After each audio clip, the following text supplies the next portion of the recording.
Hello and welcome to season 4 of the Property Empress podcast. I am your host, I guess. It's not really. I'm your co-host, Anna, who is Property Empress. And this beautiful specimen is my beautiful husband, Andrew. Hi. People always call me Drew, and I'm sure I've been referred to as Drew for the past 3 seasons. So let's keep it with that, shall we? Because otherwise I feel like your parent, because your parents actually do call you Andrew. You will go on my podcast, Andrew. I'm really pleased to be here. It's really nice to be invited on, and hopefully I'll be on many times going forward. Well, we'll see. Let's see how we get on. This is a live interview that everyone's going to be seeing me either crash and burn or perform miracles. Let's see what happens. So, yes, this episode I think is going to be fairly short and sweet. The idea really is going to be to introduce Drew because we have got some pretty hardcore listeners. We do get quite a lot of messages from people who are like, I've listened to all the episodes back to back, which is amazing. Really and you have obviously got some very big boots to fill. Yes. No pressure. Yeah. Of coming in when it's already established. No one likes the second season, personally. But let's see how we do. Hopefully I can add some stuff. I do some varied versions of property investing to Anna. So as we started our journey together, we have taken on our own roles as well. So hopefully I can add some fresh mixes to it and answer a few questions on some other subjects that I work on a little bit more. So let's see how we go. Absolutely. And this is what I was really excited about doing because we both built the buy-to-let portfolio, but I think now I'm falling naturally more into the buy-to-let, and I talk about it most obviously on my social platforms. Yeah. But you very much are the Airbnb God. And you manage everything, and you again, I'm involved, but it's mainly your thing. It's a big part of it's a big part of my day-to-day is the Airbnb business, or the short-term rental, because obviously I will talk about it in a bit more detail. But it's not just Airbnb, it's on. We'll talk about short-term rentals and that business in particular, and how I started it, how you guys start it, and what things to pick up to help you succeed in that. Absolutely. So if you have any questions, I know we're jumping to the end, but if you have any questions, send me a message. I'll put some information at the end to contact. But if there's anything specifically rent to rent that you're interested in, or service accommodation or anything, or what it's like to work with me, then send me a message. It'll be really good. So maybe we'll do a little rent to rent Q&A at some point. Right. But this episode really, this is so us, by the way. We had a whole format and we've just got straight to the end. So tune in next week. Bye. But this episode really was. This is going to be a brilliant season. But this episode was meant to be introducing Drew because you guys obviously don't know him. I feel like it's two worlds colliding. I'm introducing you to Drew. And there are 3 things I'd really love to invite you to share, which is starting with, if you were meeting someone for the first time and they said, oh, what do you do with property? What have you done with property? What do you say? How do you describe your journey, I guess? Oh, cool. So if I meet someone in a networking group, something like that. Yeah. Introduce yourself to our beautiful listeners. My name's Drew. I've been a property investor for nearly 13 years now. And I started when I was unemployed and I was living in London, paying rent that we couldn't really afford in a house in quite near the city because that's where Anna was working, and I wasn't able to get a job.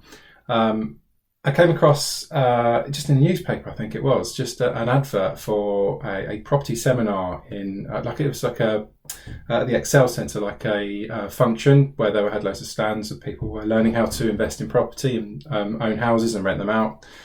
So I wasn't doing anything much with my days apart from getting rejected from interviews. So it was like, let's go along, let's have a look.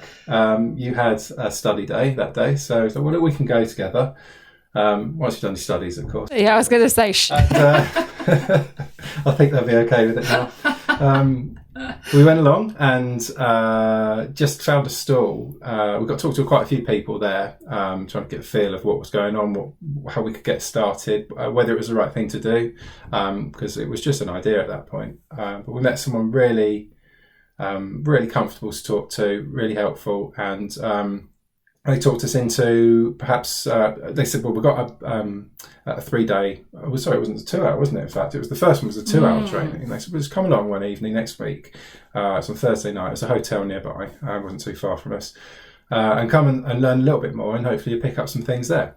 Because we know now it's a massive marketing funnel that we got moved into. So we went into it, but actually it was really interesting, and we picked up some good ideas to make money more or less straight away anyway, before we'd even spent anything, with obviously the hook being, come and have a look at this. If you think you can make that in 2 hours, what are you going to do if you do a whole weekend with us? So we did the whole weekend. I had to twist my arm because it was I mean, the position I was in was just uncomfortable. I didn't have any money to put into it, and then it was like, we'll spend some money here, but that's not my money, it was your money. So it's our money, but I know what you mean. I do understand where you're coming from.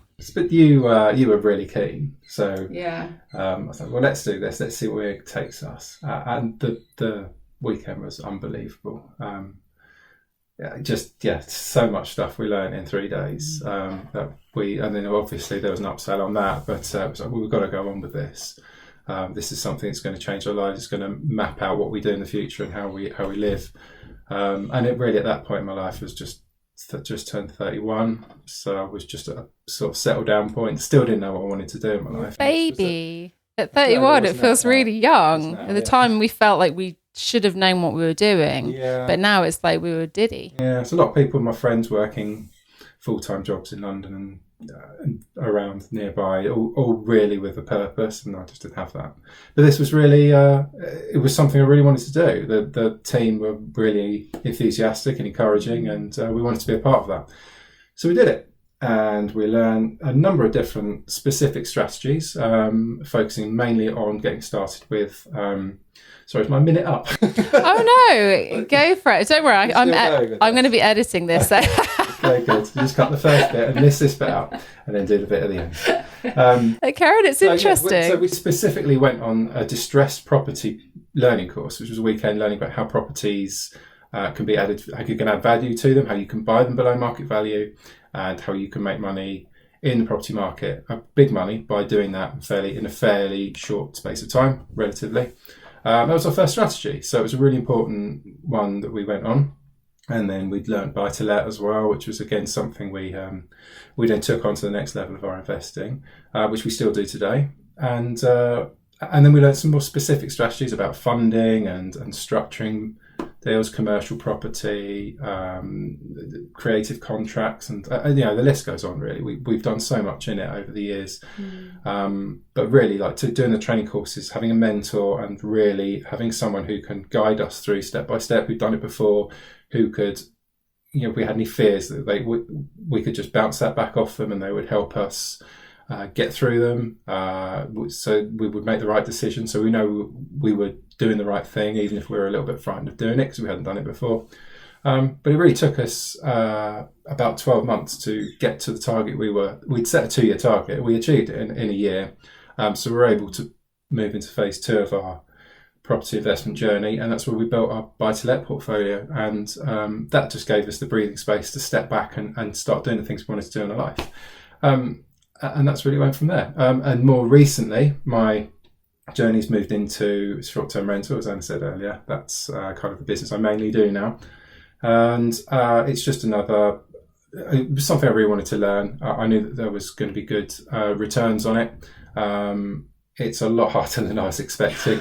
There's a lot to learn, and you very quickly realise that you're not in the property business, you're in the hospitality business. So once you get your head around that and you're okay with it, you can make some really good returns on your investments there. So that's something I have focused on, and I've grown, and it's pretty established now, and it's something that I do most of my time in property. So it's really good. Beautiful, thank you. It's interesting. No, but it's funny because even though I was on the journey, I have my own experience. It's really interesting to hear your how I felt with it. Yeah, exactly. Interesting. Thank you. No, it's really good. And it leads beautifully into the second part, which was going to be, I was really curious, what's the best, and you might have already answered this slightly. Okay. What's the best thing about rent to rent, specifically rent to SA? And for any new listeners, when we talk about rent to rent, rent to SA, that's when you rent a property from a landlord and you rent it, for us, we turn it into an Airbnb property, we rent it out for more money. So it's arbitrage. What's the best thing? Or what's the best for someone who's thinking about doing it? What's the biggest advantage of rent to SA, and what's the biggest disadvantage? Okay, so the biggest advantage would be your returns on it are really, really big compared to just a standard buy-to-let. So if you are, we do arbitrage on it, as Anna said, we rent to rent, but if you're owning the property and then you're renting it on, the charging on a shorter contract per night rather than on an AST or a 12-month contract with a tenant, you can get a lot more. So you are massively increasing your returns on the investment that you've made. I guess the flip side of that, it is a lot more work. Like I said earlier, it's not really property, it's hospitality. So apart from the fact that you are having a high turnover of desks, if you imagine if you're managing it yourself and you've got a tenant who has a few problems in the house, you can go and get that fixed, and that's okay, because sometimes with tenants living there regularly, they understand how the house works and they understand the ins and outs of it. And if something goes wrong, you get it fixed. If you've got problems in an Airbnb or a short-term rental, you've got repeated guests coming in every few nights or every night, even some places, having the same experiences and having to ask you the same thing. So it's a lot more management. It's a lot more effort. You do have to work a lot harder for it. It's not very passive, if I'm honest. It's quite an active strategy. But with that, you will be, if you are targeting a standard buy-to-let return after your expenses of £250, you would quadruple that at least with an Airbnb property. But you do have to have systems in place, which I have gradually introduced, so that you're not doing it all. But it's important to understand it before you sort of hand it over to someone. But I would say the high point is definitely your return. The not so great side of it is the amount of work you have to put in to get that. But if you're in a position to do that, it's definitely worth doing, I think. I was really curious as to whether you'd recommend in this market whether rent to rent is a good investment or a good strategy, or if you think with everything that's changed in the market recently, whether actually it's not so good.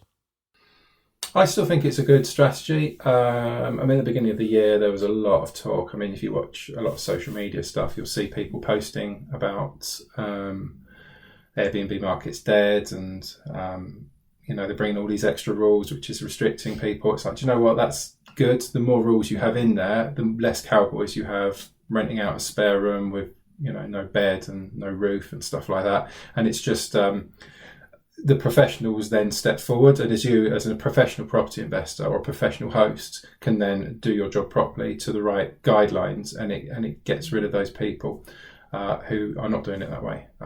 So actually, I think in the financial market at the moment in the UK, and people's position with all the cost of living going up, I think it's a really good time to have holiday lets, specifically holiday lets in the UK this summer, because I don't think many people are going to be flying abroad with the price of things like oil and fuel at the moment. I think they'll be sticking to the UK and having holidays, staycations at home. So I think it's going to be a really big year for that part of the business.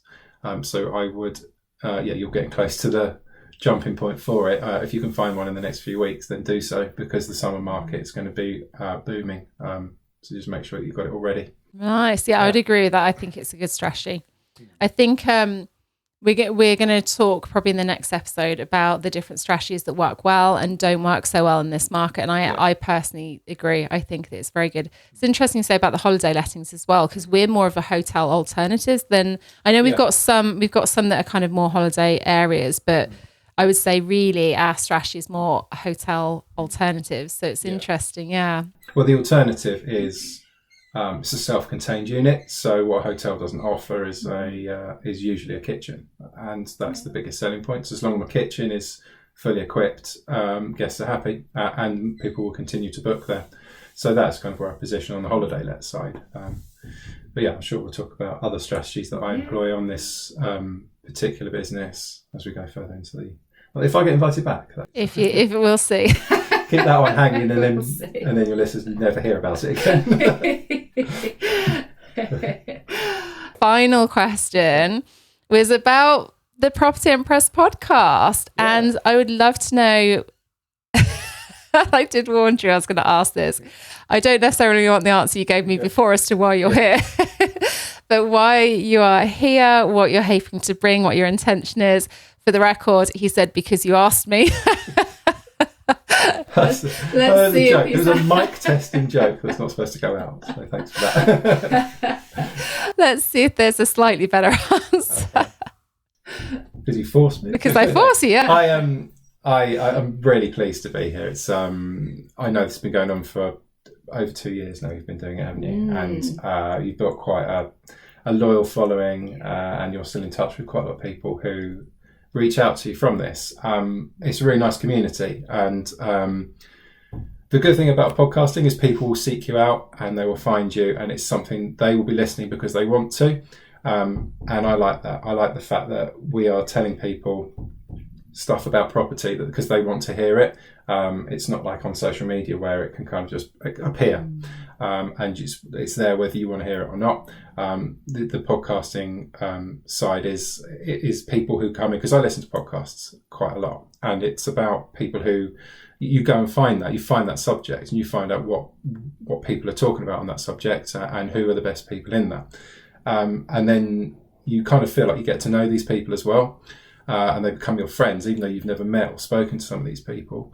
And from our side, I think it just feels really good to be able to share our experiences and help other people do it. Because when we were at the start, we had help because we didn't know what to do. We were scared and we were very cautious about things.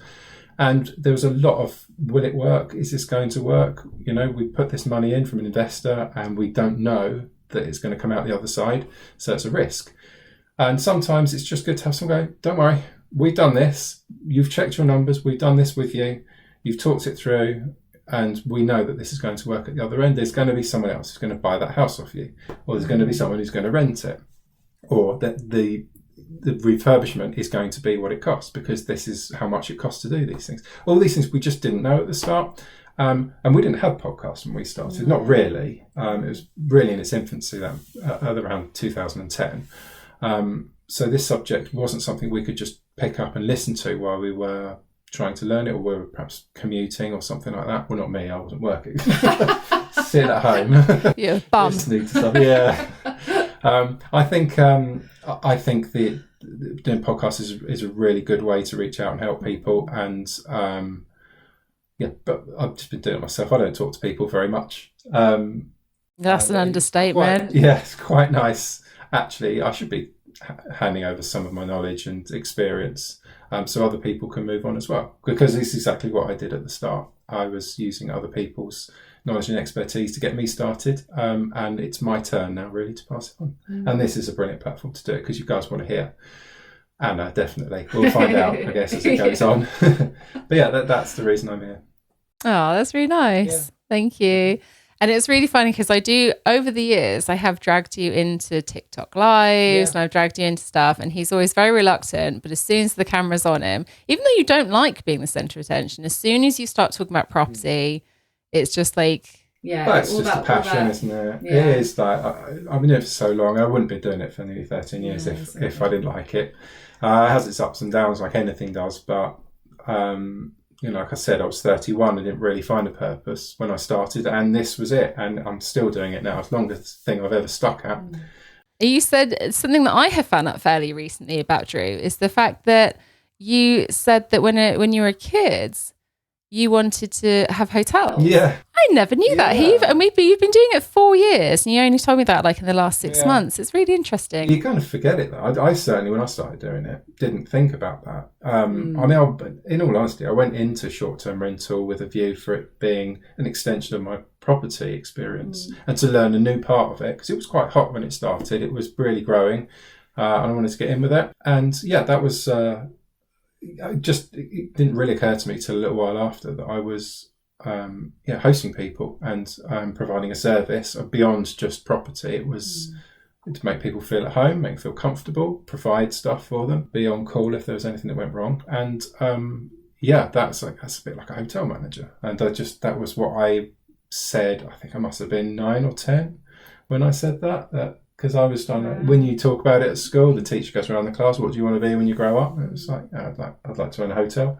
And here we are now, running Airbnb properties and guest houses and all sorts. So there's hope yet for me getting my cattery. Yes, yeah. That's a bit like a hotel. It is actually, isn't it? Like, if we can just shove some cats in, and then that's my childhood dream coming true as well. Okay, so that's the next one. That's on the bucket list, is it? We'll put that down on our list for next year. I think we've got enough on our plate at the moment. We're going to be sharing, oh my gosh, there's so much. Like in the next episode, we're going to talk more about the market and strategies that work in 2023. We're also going to be talking about what we're doing, because we are both expanding our portfolios. I say we're both expanding ours, but I'm focusing on the buy-sets. You're doing the Airbnbs, and both businesses are expanding. Because of the market, so many people are kind of pulling back from the market. We're the opposite. We're leaning into the market, and we're embracing the fact that there's uncertainty. We're embracing the fact that people are going, I mean, honestly, buy-to-lets don't work. Like I hear that constantly on social media, and this is exactly why we're leaning into it. So we'll share more depending on viewing figures from today. Oh, God, I don't like this. We will share more. I want this, Bring Back Richard campaign, something like that. I'll be out. It'll be next week. It'll just be an empty chair. The microphone's sitting on it. Due to overwhelming unpopular demand, it's been removed. Being ousted. You're like Liz Truss, wasn't it? She was kicked out after. How many days was she in? Wasn't it 12 days or something ridiculous? Hold on. Oh my dear. But thank you so much. Is there anything else? No, it's been really nice to start with a kind of gentle introduction. No doubt I'll be grilled at some point in the future with questions on what I do and how to best perform in it. But then also kind of my role would be a little bit more to interview you, I think, and ask your expertise. Yeah. As the people are here to hear you. Yeah. Well, I'm very opinionated on the market at the moment, so I will probably be hogging the mic next time. No, but it will be really interesting to hear again, because this is like we have very similar views on property, but there are things that we very much disagree on. So it'd be really interesting to see. Leave it in the room as well. Yeah. Nice. Get awkward afterwards. No, it's because we don't really hugely disagree on stuff, do we? I mean, we're on the same page about what we want to achieve. I think maybe it's just about the way we do it. Different sort of approaches, but that's natural in different personalities. We should also share a little bit, because our first year was a little bit. We were butted heads a little bit more. We were both doing everything, and that was the problem. Is we were both trying to do stuff that we perhaps weren't so comfortable in or weren't so good at, and both also probably trying to do all the stuff we liked. And I think after 12, 15 months or so, we just moved into an area where we were finding our groove, finding where our strengths were for the business rather than just for what we wanted to do. Because everyone wants to go and look around at houses and put in offers and get accepted. That's all the fun bit. But then the financing and the organising the refurb and stuff starts to get a bit tough. So you've got to know what you're doing with that and be comfortable doing it. So that bit I love. Yeah. But this is the thing. Yeah. But this is the thing. I think we've found exactly this. We found our groove. We found our kind of lanes. And sometimes we come across the other one. But overall, I mean, it's been 13 years. It seems to work all right. We're still here. That's a good sign. By the end of this season, we're like, the businesses in. Shut the businesses, divorced, gone our separate ways, and you guys get to witness it. Welcome to episode 1 of season 4. Right. Okay. Thank you so much. Thank you. We're going to be, I'm sure everyone is aware, but the podcasts go out, and do you know when the podcasts go out? They drop on Mondays. What time? 9 a.m? Nope, 8 a.m. 8 a.m? Who's listening to it at 8 a.m? Well, people on their commutes. But I thought it was nice for people to listen if they're on the train or in their car. Okay, so 8 a.m. We call our listeners psychopaths. Just the 8 a.m. That's all of you, isn't it? So it goes out on all the usual platforms, on Spotify, Apple Podcasts, etc. It's also going to be uploaded. You can watch the beautiful visual of us in our office. We're hoping it will get visually more professional. We need to get all the equipment, etc. We're getting up and running, but hopefully it's enough that you can hear us. If you would like to contact us, like me or Drew, you can contact me through propertyempress.com. You can go through all my social media platforms. I'm mainly on TikTok, Instagram, Facebook, and YouTube. So you can contact us if you've got any questions, if you've got any requests, if there's anything you want us to cover. Otherwise, we will see you not next week, because we're dropping 2. Okay. We're dropping 2 podcast episodes today for them. Okay. So we will see you shortly. Okay. But yeah, we're going to do, because we're coming back after quite a big hiatus, we're having 2 episodes today. We had like a mini intro one last week, 2 episodes today, and then we'll be back to Mondays at 8. And also, finally, which I probably should have shared at the beginning, I've got my buy-to-let, Get Started Buy-to-Let course on the 3rd and 4th of June. I'm also going to be doing another course fairly soon after that. So go to propertyempress.com, or if you're interested in mentoring, then same thing, go to propertyempress.com. So if you want some help getting started, putting everything into practice, then go to propertyempress.com. Awesome. That's propertyempress.com. Lovely. Thank you so much. And we'll see you for the next episode. Bye. Bye.